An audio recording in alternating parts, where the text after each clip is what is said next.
Baik teman-teman, selamat datang kembali. Pada kesempatan kali ini saya akan membahas saham-saham yang mulai uptrend ya. Jadi untuk minggu ini tanggal 6 sampai tanggal 10 Juli 2026 ya. Jadi ada beberapa yang sebelumnya downtrend, dia sudah mulai sideways, ada yang sudah mulai rebound ya. Cuman trennya secara jangka menengah, jangka panjang mungkin masih downtrend ya. Jadi entry-nya itu bertahap aja, jangan terlalu takut tapi jangan terlalu agresif juga ya. Uh, ada beberapa yang sudah saya sebutkan saya buy ya, terutama saya buy Big Banks, BBCA, BMRI, BBNI, BBRI ya. Nah, waktu saya buy, dia rebound, kemudian koreksi, pullback ya. Tapi karena belum kena stop loss, uh, saya masih hold ya. Jadi ada beberapa yang saya bahas ini bukan um, ajakan untuk membeli ya. Ini hanya sekedar opini. Um, saya sharekan dulu untuk screenernya. Jadi untuk screeningnya itu saya ada WhatsApp channel ya, yang Anda bisa follow. Mungkin yang belum follow, linknya dari video deskripsi di bawah ini ya. Jadi saluran WA Anda follow, di situ ada list saham-saham stock gainer dan juga net buy foreign dan net buy net buy foreign dan net buy sell ya, net sell foreign ya. Jadi Anda bisa lihat daftar sahamnya. Untuk stock gainer Anda lihat 20 teratas saja, jadi nggak perlu sampai semuanya ya. Nanti Anda bisa analisa sendiri dan beberapa saya bahas ya. Terutama yang saya bahas untuk screeningnya ini adalah saham-saham yang naik di atasnya MA5 dan juga naik di atasnya MA10 ya.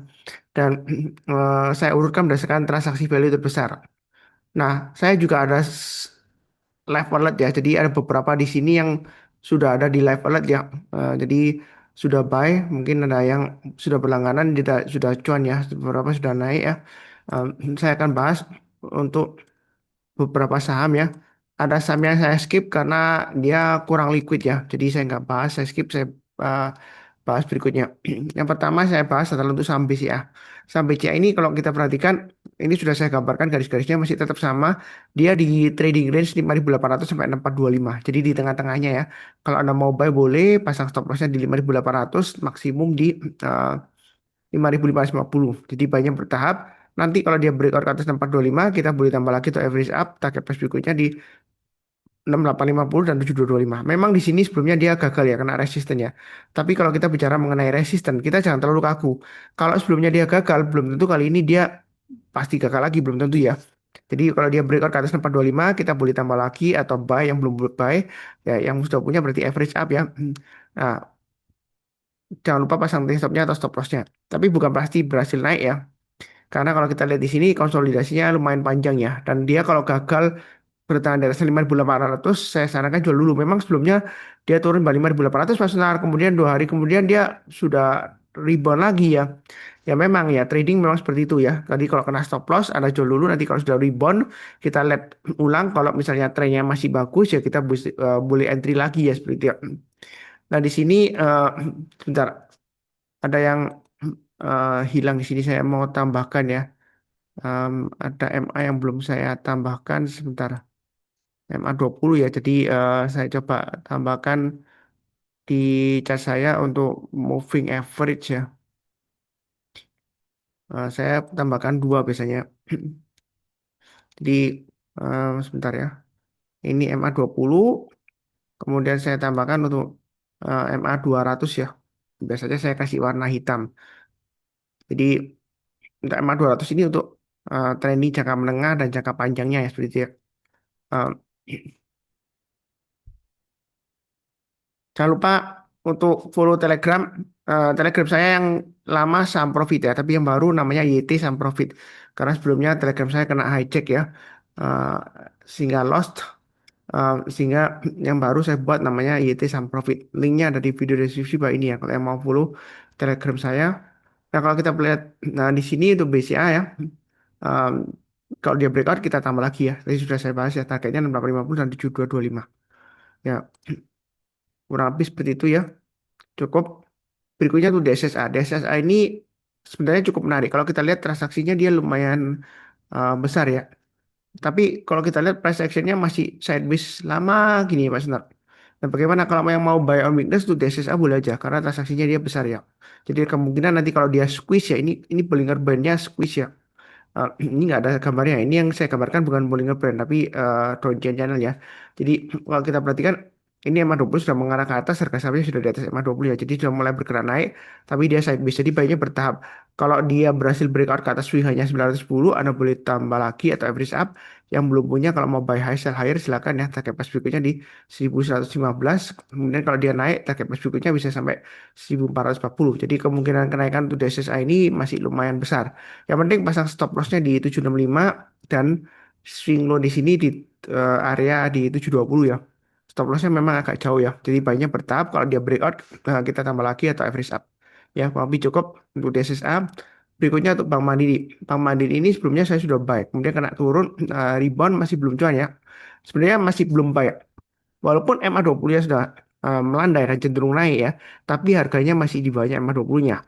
Seringkali saya sebutkan checklistnya itu MA20 yang sudah mulai mengarah ke atas, harganya harus di atasnya MA20, tapi kalau masih di bawahnya itu masih resiko.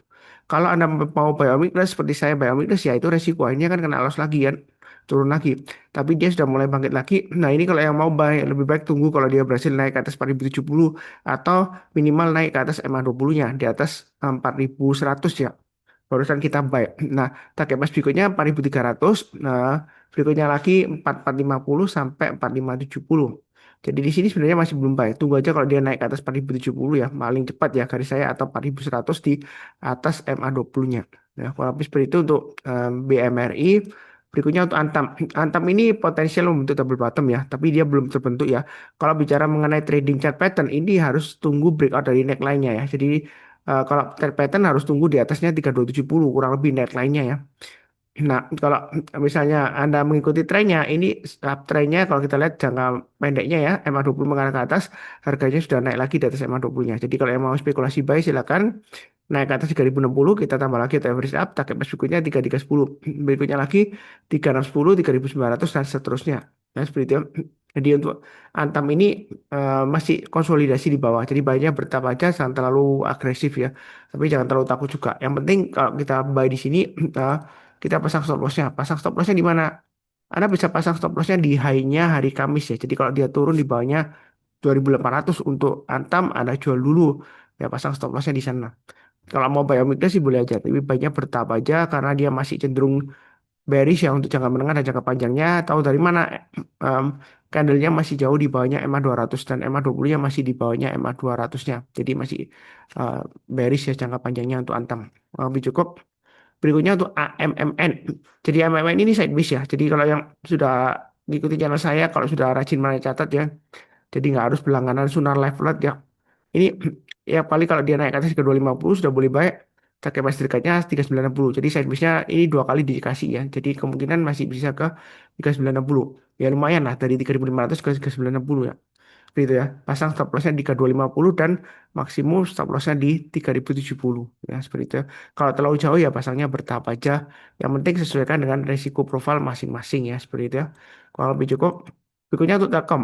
Telkom sudah mulai naik tapi ini masih downtrend ya. Jangka pendek, jangka menengah dan sampai jangka panjangnya masih bearish. Kalau mau buy Telkom lebih baik tunggu naik ke atasnya 2750 atau naik ke atasnya MA20-nya. MA20-nya masih mengarah ke bawah. Jadi sebenarnya untuk Telkom masih belum buy tapi dia sudah mulai recovery. Kalaupun Anda istilahnya ngotot mau spekulasi atau curi start, kalau minggu ini dia bertahan di atas 2500, Anda boleh buy ya. Jadi kalau mau langsung buy boleh aja. Cuma jangan lupa pasang stop lossnya. Anda bisa pasang stop lossnya di 2420, maksimum di 2350. Itu stop lossnya untuk Telkom. Tapi saya ingatkan ini masih downtrend ya, karena MA20-nya mengarah ke bawah dan harganya masih di bawahnya MA20-nya. Jadi masih resiko. Tunggu aja nanti kalau MA20-nya mengarah ke atas, harganya sudah naik di atas MA20-nya barusan kita buy. Ya. Jadi yang saya bahas ini nggak semuanya uh, opininya buy, nggak ya seperti itu. Tapi cukup. Berikutnya untuk BNBR. BNBR kalau kita lihat volumenya sudah lumayan ramai ya. Dia sudah mulai naik. Nah, di sini kalau kita lihat dia sudah mulai naik ke atasnya 101. Nah, nah, di sini ada resisten yang dia akan uji minggu ini ya 131. Nah, kalau yang mau buy, saran saya kalau kita perhatikan yang terakhir hari Jumat, itu dia ada ekor panjang ke atas ya. Nah, di sini dia akan testing lagi minggu ini 116. Jadi kalau mau buy, yang buy high sell higher atau average up ya. Kalau dia berhasil naik ke atas 116, Anda boleh buy target price berikutnya 131. Kalau dia naik lagi target price berikutnya di sini 143, kemudian berikutnya lagi di sini di area sekitar 165. Cuman BNBR ini saya ingatkan resikonya lumayan tinggi karena kalau kita lihat eh, dia itu kalau naik mungkin ada aksi korporasi atau eh, repo dan sebagainya ya, biasanya seperti itu. Nah, kalau kita lihat di sini ini ada kemungkinan membentuk double bottom ya. Jadi kemungkinan masih bisa breakout ke atas 131 dengan targetnya 165 minimal ya. Seperti itu ya. Yang penting adalah pasang trailing stop atau stop loss dan buy-nya bertahap. Jangan terlalu takut dan terlalu agresif ya. Cuman saya ingatkan ini ada peluang untuk ARB ya, karena sebelumnya dia ARB berulang kali itu juga ada peluang arah juga. Jadi untuk BNBR ini resikonya lumayan tinggi. Kalau misalnya Anda nggak siap menanggung resikonya, lebih baik pilih saham yang lainnya aja ya. Ya, kurang lebih seperti itu. Berikutnya untuk ISAT. ISAT cukup menarik ya. Kalau kita lihat di sini dia sudah breakout ke atas, naik ke atas 1920. Ini pattern double bottom sudah breakout. Ya, di tengah-tengahnya ya. Um, Antara 1920 sampai 2140. Kalau mau langsung buy boleh, pasang stop lossnya di 1920. Maksimum di low-nya hari Jumat di 1825. Itu stop lossnya ya. Nah, kalau yang mau buy weakness di bawahnya lagi, boleh aja di sekitar area 1700-an. Cuman saya nggak nyarankan. Kenapa? Karena kalau Anda tunggu di 1700, nanti takutnya dia jebol support nanti dalam ya cepet ya. Seperti itu ya. Karena kalau kita lihat mundur ke belakang begitu dia jebol supportnya yang di bawah 1700 dia turunnya dalam bisa sampai ke sebelumnya di sini low-nya kalau kita lihat sampai 1240 ya jadi dalam ya seperti itu ya. Eh, Kalau mau langsung buy boleh begitu dia naik lagi ke atas high-nya hari Jumat ya naik berhasil naik ke atas 2050 kita boleh buy atau tambah lagi average up target price berikutnya 2140 2280 2390. Jadi area 1920 itu area support psikologisnya ya. Kalau dia gagal bertahan di atas 1920 lebih baik jual dulu ya. Ada kemungkinan dia akan sideways testing lagi 1700. Mungkin yang mau bottom fishing di bawah ya 1700-an ya. Kalau habis seperti itu cukup. Berikutnya tuh ASI. ASI kalau kita lihat dia masih konsolidasi ya. Apakah ini sentimen pembagian dividen? Anda bisa cek jadwal pembagian dividen ya di YouTube channelnya Sunar Saham ya. Bukan di WhatsApp channelnya ya untuk jadwal pembagian dividen. Ya, sepertinya enggak ya untuk ASI ya. Barusan saya lihat enggak. Nah, kalau kita lihat dia sedang konsolidasi. Minggu ini dia akan testing resistance 4980. Jadi kalau yang mau buy, Anda bisa buy omnibus di 4630 ya. Kalau turun jangan langsung buy seperti ini ya. Turun jangan langsung buy. Menjelang penutupan atau besoknya lagi kalau dia sudah berhasil naik, Anda bisa pasang smart order ya. Kalau di sekuritas Capital Buri yang saya pakai, Anda bisa pasang smart order. Ya, kalau yang pengen tahu atau pengen join Capital Buri, linknya juga ada di video deskripsi bawah ini ya. Nah, kalau kita lihat di sini, setelah dia berhasil breakout ke atas 4980, target price berikutnya ya, saya gambarkan trading range-nya di sini 5300, kemudian 5650. Jadi masih konsolidasi di bawah ya untuk ASI. Jadi jangan terlalu takut, tapi jangan terlalu agresif karena ini masih belum uptrend ya, masih sideways di bawah lah istilahnya seperti itu ya. Kurang lebih cukup. Berikutnya untuk UNTR. Jadi UNTR tiba-tiba breakout. Nah, kalau kita perhatikan di sini, apakah pembagian dividen nanti ada cek sendiri ya, saya nggak tahu ya. Kemungkinan enggak ya. Karena yang saya ingat, nggak salah yang main saya ingat tuh BRPT, LICP yang SIM yang akan bagikan ya. Nah, seperti itu CTRA, INDF atau ICPP juga ya, TCPI. Nah, Anda bisa lihat dividen tunai di WhatsApp channel, linknya ada di video deskripsi bawah ini ya untuk jadwal dividennya. Nah di sini kalau dia sudah naik ke atas 23.500 Anda boleh buy ya. Pasang stop lossnya 23.500. Kalau dia naik lagi ke atasnya high-nya hari Jumat naik ke atas 24.300 Anda tambah lagi average up atau buy high sell higher target price berikutnya 26225. Di sini ada checkpointnya. Kalau mau tambah lagi di 24975. Jadi kalau dia breakout ke atas kita boleh tambah lagi average up, pasang stop lossnya di 23.500 ya. Target price berikutnya di 26.225. Nah, kalau kita lihat support psikologisnya kurang lebih di 23.500 ya. Jadi kalau dia turun lagi di bawah 23.500 ya lebih baik jual dulu. Karena ada kemungkinan dia akan turun lagi testing support di bawahnya lagi 21875 atau bahkan bisa di 20 ribuan. Ya. Habis seperti itu untuk NDR. Berikutnya untuk emiten cuan ini masih sideways di bawah, masih belum buy ya. Kalau mau buy paling cepat tunggu naik ke atas 670 atau paling amannya naik ke atas 855. Ini sudah saya gambarkan sebelumnya ya. Jadi kalau masih di bawahnya 855 kalau kita perhatikan ini kan masih turun lagi benar kan yang saya gambarkan ya. Kalau amannya harus tunggu ke atas 855. Kecuali kalau Anda mau trading sideways di bawah ya paling tidak nunggu 670 lah untuk curi strike-nya, Anda pasang stop loss-nya atau trailing stop-nya di 800-an ya. Jadi kalau begitu dia naik, tapi kemudian kalau dia gagal turun lagi, kalau Anda sudah punya di atas, ya berarti pasang stop loss ya. Tapi kalau sudah buy di bawah, buy on weakness, ya berarti trailing stop istilahnya ya, seperti itu ya. Eh, kurang lebih seperti itulah untuk cuan, mudah-mudahan dia berusaha untuk recovery lagi ini, eh, masih belum baik, masih konsolidasi di bawah, masih cenderung bearish karena MA20-nya mengarah ke bawah dan masih belum berhasil naik ke atas MA20-nya ya, kurang lebih seperti itu ya. Nah, cukup. Berikutnya untuk Inco. Inco kalau kita perhatikan sudah mulai hijau, MA20 sudah mulai mengarah ke atas. Kalau kita lihat MA200-nya mengarah ke atas, tapi di sini kalau kita lihat MA20-nya masih di bawahnya MA200 dan candle-nya masih di bawahnya MA200. Jadi jangka menengah sampai jangka panjang untuk Inco ini masih cenderung bearish. Nah, apakah akan membentuk double bottom, Pak Sunara? Ya, sekali lagi saya ingatkan ya, kalau trading chart pattern itu nggak boleh buy sekarang. Kenapa? Patternnya terbentuk, breakout dari neckline-nya kita barusan buy. Kemudian kita ukur dari ketinggian chart pattern-nya, itu target price-nya kurang lebih 6775. Jadi kalau boleh dikatakan trading chart pattern itu trading breakout. Kalau pattern-nya terbentuk, breakout dari neckline-nya kita barusan ambil action. Entah itu buy atau sell. Karena bursa kita nggak support sell, nah short sell ya. Ya berarti kita long ya. Berarti patternnya itu kalau dia breakout ke atas ya, seperti itu. Jadi kalau naik ke atas 4.800 yang mau spekulasi biometris boleh. Uh, Baiknya bertahap aja ya. Kalau naik lagi ke atas MA200 kita tambah lagi target price dekatnya yang dia akan uji 5.500 dan 6.100. Nah kalau kita mundur ke belakang ya 4.800 itu resisten sekarang ya. Itu resisten psikologisnya. Jadi kalau masih di bawahnya itu sebenarnya untuk Inco ini masih resiko. Kemungkinan dia bisa konsolidasi panjang ya. Saya bisa di bawah panjang lama gitu atau malah bisa turun lagi ya. Nah, seperti itu. Jadi paling amannya tunggu naik ke atas 4.800 ya, seperti itu.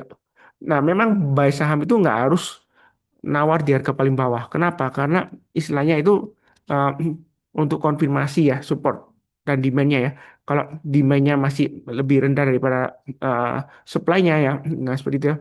Eh, maka em, ada kecenderungan eh, masih turun karena demand-nya lebih rendah daripada supply-nya. Tapi kalau supply-nya lebih banyak dari demand-nya, maksudnya kalau demand-nya lebih banyak dari supply-nya, maka ada kemungkinan akan terus naik ya seperti itu. Nah, mungkin agak ngantuk ya, sorry ya. Nah, ya kurang lebih seperti itulah. Em, saya rasa sih cukup sekian. Jangan lupa cek saluran WA-nya. Kalau mau ya follow ya. Di sana ada update-update news. Yang paling penting aja. Jadi saya hanya kirimkan broadcast yang paling penting-penting aja. Seperti biasanya, izinkan saya untuk mendoakan semuanya selalu sehat, damai dan sejahtera selalu. Amin. Terima kasih banyak. Tetap semangat.